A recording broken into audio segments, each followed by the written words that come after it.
Arcane Studios ha sempre creato videogiochi unici, vuoi per lo stile, vuoi per la libertà concessa, vuoi per il modo in cui è sempre riuscita a raccontarci una storia lineare, ma con un percorso totalmente interpretabile da noi giocatori. Deathloop è l'ennesimo esempio di questa filosofia, un titolo che si era presentato al pubblico apparendo prima come un deathmatch 1 contro 1, poi come un roguelike e infine si è rivelato come un gioco diverso ma completamente a suo agio con la libertà e la giocabilità dei suoi sviluppatori. Prima di continuare, se vi piacciono i nostri video, vi ricordiamo di iscrivervi al canale e di attivare la campanella per essere sempre aggiornati sui nostri contenuti. Dai video rilasciati nel tempo abbiamo scoperto che in Deathloop dobbiamo spezzare il loop temporale che coinvolge l'isola di Black Reef e chi la popola, costringendoli a vivere sempre la stessa giornata.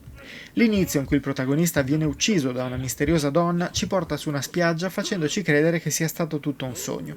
Peccato che basti una piccola parte del tutorial per farci capire che il nostro Colt non ricorda nulla del suo passato, a parte il momento della sua morte.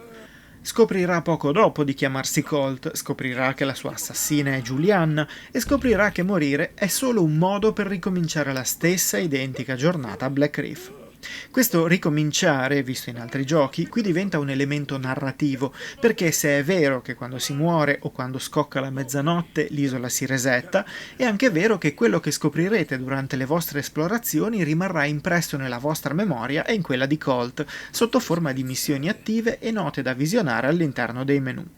In pratica, una volta completata una missione, non dovrete più rifarla in caso di morte, visto che Colt avrà ottenuto le informazioni necessarie per proseguire il suo viaggio, ottenendo una meta che lo avvicinerà sempre più allo spezzare il loop. La storia di Colt non è però la sola, visto che scopriremo sempre più cose sul mondo di gioco e sui suoi abitanti, un po' come accadeva in quel capolavoro che fu Zelda Majora's Mask. La grossa differenza è che chi popola Black Reef non è mai amichevole e tutti vogliono far fuori Colt, in special modo Julianna e gli altri 7 visionari. Saranno loro i bersagli da eliminare per spezzare il ciclo infinito di morte e rinascita in cui Colt si trova, trasformando l'isola in una caccia in cui diventa presto confuso chi sia il cacciatore e chi la preda. Oltre a Colt, Julianna e i Visionari, l'altro grande protagonista di Deathloop è la mappa stessa. Black Reef è un'isola del nord la cui acqua gelata impedisce ogni tentativo di fuga e in cui sono presenti 4 diverse aree che la contraddistinguono. Se il numero può sembrarvi poco, sappiate che in ognuna di loro troverete diverse situazioni in base all'ora del giorno in cui le esplorerete. Questa giornata infinita è infatti suddivisa nei 4 momenti temporali di mattino, mezzogiorno, pomeriggio e sera, in grado di variare le condizioni di visibilità, ma anche le attività che i nemici svolgeranno al loro interno. I loro copioni sono scriptati e le loro reazioni saranno sempre le stesse, ma questo ci porta all'altra grande meccanica di Deathloop, la conoscenza. Anche se Colt non ottiene i classici punti esperienza in game, saremo noi giocatori ad accumulare esperienza in base alle nostre azioni, agendo in modi differenti in base a quello che sappiamo già che accadrà.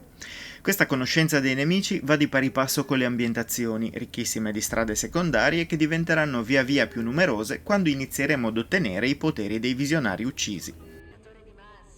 Un po' come succede in Hitman, studiare il comportamento di ciascun visionario ci permette di creare occasioni diverse nei luoghi in cui si muove. Inoltre, compiendo determinate azioni al mattino, potremmo per esempio fargli cambiare location al pomeriggio, portandolo ad incontrare un altro visionario e permettendoci di colpirli entrambi contemporaneamente. La loro eliminazione aumenta le difese dei restanti avversari, ma permette anche di ottenere poteri molto simili a quanto visto in Dishonored e Prey, sempre di Arcane Studios. Quasi tutti questi boss sono in possesso di tavolette che ci conferiscono poteri come traslazione, che è una sorta di scatto in avanti, etere, che ci permette di diventare momentaneamente invisibili, rovina, che potenzia i nostri colpi e ci ripara dai danni, e vincolo, che unisce i nemici all'interno di un'area ristretta e fa sì che se ne facciamo fuori uno, quelli ad esso collegati finiscano anch'essi morti stecchiti. A questi potenziamenti piuttosto evidenti se ne affiancano altri minori, chiamati piastrine, che possono essere legati al personaggio di Colt e alle sue armi. Piastrine e armi hanno poi diversi livelli di rarità, e più si sale verso quelle viola e gialle, e più ci si imbatte in pezzi d'artiglieria da non farsi scappare. Il problema è che quando si muore 3 volte durante un'esplorazione o si termina il giorno, tornando indietro nel tempo questi oggetti verrebbero persi e occorrerebbe ripetere le azioni già compiute per recuperarli nuovamente. Dopo qualche ora in cui il gioco ci spiegherà per filo e per segno come muoverci e dove andare, senza mai toglierci il controllo della situazione in cui obbligatoriamente ci catapulta per proseguire, ecco che arriva la meccanica dell'infusione, un sistema con cui potremo raccogliere residui temporali da oggetti sparsi per le mappe e beni in evidenza, per poi infonderli tra una pausa e l'altra nel nostro equipaggiamento.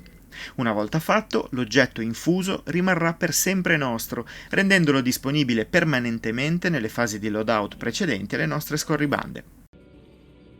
Con l'infusione, Deathloop innesca la miscela esplosiva che gli permette di offrirci tutte le sue qualità, compresa la libertà di dedicarsi alla risoluzione di quest secondarie che però non perdono mai l'occasione di ricompensarci in qualche modo. Con 8 bersagli da sconfiggere in 4 aree e 4 diverse ore del giorno, diventa chiaro che farne fuori solo 2 o 3 non servirà a spezzare il loop, eppure si ha sempre l'impressione che ogni azione svolta, seppur vanificata dal riavvio della giornata, ci porti un po' più avanti con la nostra missione, o comunque con un potenziamento costante di Colt e dei suoi poteri. Ottenere più volte la stessa tavoletta servirà per aggiungere qualcosa di nuovo al potere di base, creando così un circolo vizioso che ci spinge a rigiocare alcune missioni di eliminazione e ci permette di riaffrontarle in modo diverso, usando abilità che magari la prima volta non avevamo e dimostrando la qualità del level design di Arcane Studios. Inoltre ci tengo a sottolineare che rispetto a Dishonored e Prey, Deathloop si dimostra molto più godibile anche da quei giocatori che amano sparare alle cose. Se l'eliminazione dei nemici in Dishonored aveva un suo impatto sul finale, in Deathloop potete scegliere di eliminare chiunque senza problemi etici. Già il fatto di poter tentare questo approccio con meno limitazioni è una gran cosa, ma il fatto che le armi a disposizione siano divertenti da usare e abbiano un loro feeling, oltre che una diversa veste grafica in base alla loro qualità, rende l'avventura di Colt un bellissimo sparatutto. I nemici non sono abili strateghi e spesso vi daranno filo da torcere più per il loro numero, ma il risultato funziona anche grazie al fatto che non esiste la rigenerazione della salute e che potrete curarvi solo raccogliendo speciali bombolette. Non aspettatevi nemmeno un gameplay come quello di Doom o di Wolfenstein con la mira automatica che talvolta fa miracoli, ma che è regolabile o totalmente disattivabile, ma in Deathloop si spara tanto e si spara bene. Bisogna infine spendere qualche parola anche sulla modalità PvP online, quella che ci farà invadere la partita di un altro giocatore nei panni di Julianna. Intanto questa modalità si può disattivare completamente, così da essere invasi unicamente da una Julianna gestita dalla CPU. D'altra parte, essere braccati da un giocatore può avere il suo perché, visto che lo scontro si dimostra più intenso e affascinante. Chiunque può scegliere di invadere altri giocatori nei panni di Julianna e cambiare prospettiva si è dimostrato utile anche per avere un breve approfondimento sulla sua storia. Solo così infatti vedremo la sua base, potendo ottenere qualche piccola informazione che comunque non compromette la trama del gioco. Al contrario di Colt, specie all'inizio, potremo subito accedere ad un piccolo arsenale di armi viola con cui andare a caccia. La buona potenza di fuoco e le tavolette camuffamento e rovina vanno però a bilanciare il fatto che voi avrete una sola vita, mentre Colt potrebbe averne anche 3, obbligandovi a giocare d'astuzia o puntare tutto sulla maggiore potenza di fuoco. Partecipare a questa caccia e magari vincerla permette di sbloccare ulteriori armi, potenziamenti e tavolette che andranno a migliorare il vostro equipaggiamento con un sistema di missioni e obiettivi che vi renderanno sempre più letali. Se poi avete un amico che gioca a Deathloop, sappiate che potrete scegliere di invadere direttamente lui, con buona pace della vostra amicizia. Abbiamo avuto la fortuna di testare Deathloop sia su PlayStation 5 che su PC e in entrambi i casi ci possiamo dire molto soddisfatti. Sulla nuova console Sony abbiamo giocato come sempre in modalità prestazioni e in questo modo si è dimostrato perfettamente fluido senza rinunciare ai dettagli.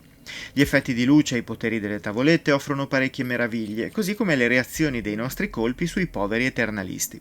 Anche i caricamenti sono veloci e reattivi e bastano pochi istanti per passare dalle gallerie in cui Colt si rifugia e si prepara all'area scelta per l'azione. Su PC il gioco si è comportato molto bene anche con una scheda grafica modesta come la RTX 2060. All'avvio un avviso voleva obbligarci ad abbassare al minimo le impostazioni grafiche, ma mantenendo tutto su qualità alta, in Full HD, abbiamo potuto goderci il gioco senza alcun problema visivo. Con schede più performanti ovviamente il problema non si pone, ma già così abbiamo trovato un gioco stabile che richiede un PC performante, ma non necessariamente recentissimo per poter girare e divertire. Il design retro di Black Reef, che riporta alla mente la fine degli anni 60, è inoltre visivamente ottimo. Troverete tanti cambi di prospettiva anche all'interno delle stesse aree, ma tutti coerenti con quello che ci viene proposto, dimostrando ancora una volta la grande capacità stilistica di Arkane Studios. Mi sono tenuto per ultimo il discorso audio perché è un altro piccolo gioiello a tutto tondo. Mentre si esplora si possono ascoltare musiche molto diverse, quando si viene scoperti e iniziano a volare i proiettili entra in scena una bella e varia colonna sonora dinamica e quando invece ci si aggira circospetti si possono ascoltare i tanti discorsi degli eternalisti che talvolta ci danno anche qualche informazione extra. Sui dialoghi si potrebbe aprire un capitolo a parte, ma vi basti sapere che Colt sa essere tanto rozzo quanto buffo, con alcuni siparietti con Julianna che li rendono due personaggi a cui affezionarsi, sì, anche a Julianna. Il doppiaggio interamente in italiano garantisce un'esperienza ottima e la sua qualità, così come quella dei testi, non lascia spazio a critiche. Deathloop sarà sicuramente uno dei Game of the Year di questo 2021. Oltre ad uno stile originale, sia nel raccontare una storia sia nel ricreare un'isola come Black Reef, si dimostra uno sparatutto intelligente e fuori dagli schemi. Mentre tutti lo scambiavamo per un roguelike, lui prendeva alcuni elementi di quel genere e lo raffinava in una spy story intrigante, in cui sono le informazioni ad aumentare il nostro potere nei confronti di questo loop temporale da spezzare. La libertà d'azione è al suo posto, battute brillanti e situazioni spassose ci sono, sparatorie quante ne volete, così come un comparto PvP originale e intrigante per entrambe le parti. Prima o poi il loop lo spezzerete e il gioco finirà, ma cavolo quanto vi sarete divertiti. No, a posto. Il protocollo di conservazione del loop. Tanti paroloni per un concetto semplice. Se uccido tutti i visionari in un giorno, spezzo il loop, punto. So dove passano il tempo, ma non sarà una cosa così semplice dargli la caccia. Per fortuna sono un testardo figlio